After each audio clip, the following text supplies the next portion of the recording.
Motivation. Just wanted to talk about motivation real quick. Uh, I forget sometimes what I have done, what I've accomplished. And not typical bragging stuff. Okay, some people really like to brag about their boat or their truck or their house or their car or how much money they make, and that's not me.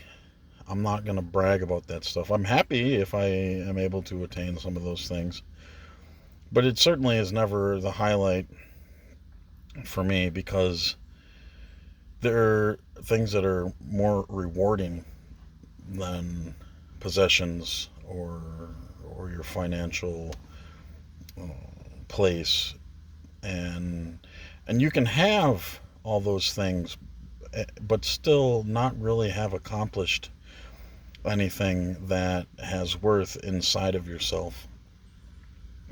Say like somebody got an inheritance or they were given something or they just made their way up a corporate ladder or somehow easily they were able to come upon money or property or or things like that. But for me, my motivation, I really started with my parents, my family. And it wasn't the family that I was with. It was my dad that was not with me. He was in the Marines. And I had a vision in my head of him being, he was a state champion wrestler and he was a Marine and his nickname was Tiger. So, as a boy growing up, I'm like, oh, I'm the son of the Tiger, and and if my dad's a Marine, then obviously I'm going to be, a military badass kind of guy. I never joined the military, but just had this vision in my head that I was never going to back down and never going to give up and never be a quitter. And my mother and my stepfather gave me the opportunities to play sports. And I possessed genetically the ability to improve myself with weights or just doing the sports and training for the sports. I got better. Some people never really get better. They just genetically don't grow. They don't do things to maximize their abilities to grow and get better. And I felt that my immediate family gave me those opportunities. But one day, as punishment for, I think I just didn't come home on time or something, as punishment, they took away my wrestling camp between my junior and senior year. And if you're a competitor and someone who has their plans of growth, in their head of how they're going to be the best they can possibly be, when a wrench gets thrown into your plans like that, it can be pretty devastating. And at 16, 17, it certainly was. So I thought that my goals wouldn't be accomplished at that point in time. And, as an adult and a parent now, I still don't agree with that kind of a punishment. Um, that was a poor decision, I believe. But what didn't get taken from me was the knowledge that my ability to become better as a person depended on myself. So even though I knew that I wouldn't be able to improve as much and I wouldn't be able to catch up if I didn't go to wrestling camp, I knew that there were other things that I could excel at, and that was lifting weights. And I focused more on lifting weights. It became what I wanted to do. I wanted to be a bodybuilder. So that's what I started to do. And all the challenges that come with bodybuilding, I took on.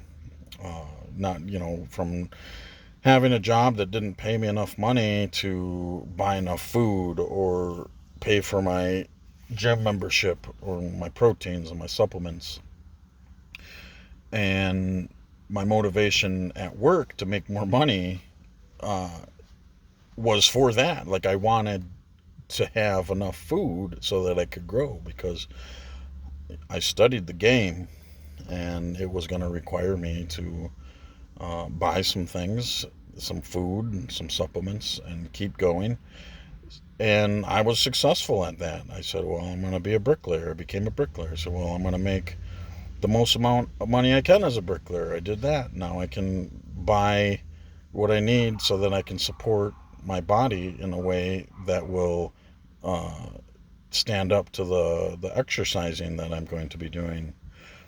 And I did, but there was all these setbacks, and setbacks, and not just injuries. Right now it's injuries and it's a financial setback, but the setbacks in the past, uh, I overcame those and I came back. I came back each time, and that only depended on myself. I didn't need anyone's permission to exercise. I didn't need anyone's permission to focus and be the best that I could be. And I was able to compete in natural bodybuilding 12 times. I want to say about 12 times. And I would take second or third, and I never took first. And looking back, I want to say that those guys that beat me may have been using drugs, but maybe not. But I knew what I need to do to get there. And now that I haven't competed in 7 years, I know exactly what I need to do. I know that I built a physique that uh, was as best as I possibly could and got the best placing that I possibly could. But now that I know that, and now that I see what the problems are, I can get there and I can do it. And I have to be able to say to the entities, the people who are standing in my way, I need to be able to look at them and I need to be able to say, fuck you. I'm going to do what I want to do that makes me happy, that fulfills me, that's going to create the best possible outcome in my life for myself, for my family. And God damn it, that's what I'm going to do. And now I have kids and they're going to see that. And that's, I'll tell you what, it is going to put them light years ahead of their peers. Because I was ahead of my peers in these things. And the reason for that was a fleeting reason. It was just a little thing in the back of my head that kept me going just a little bit more and a little bit more and a little bit more. But my kids are going to have that right there for them. And I'm saying that this is bodybuilding, but it isn't just bodybuilding. It's for anything in your life. It's for a single project. It's for a certificate. It's for a degree. It's for whatever you want to do in life. It's just somewhere you want to be in life. I know how and I know what needs to happen within a person's heart and mind in order for those goals to be accomplished. And that's the biggest thing that I can give, the best thing that I can give to anybody. And I will be giving it to my children. So that's part of the motivation too.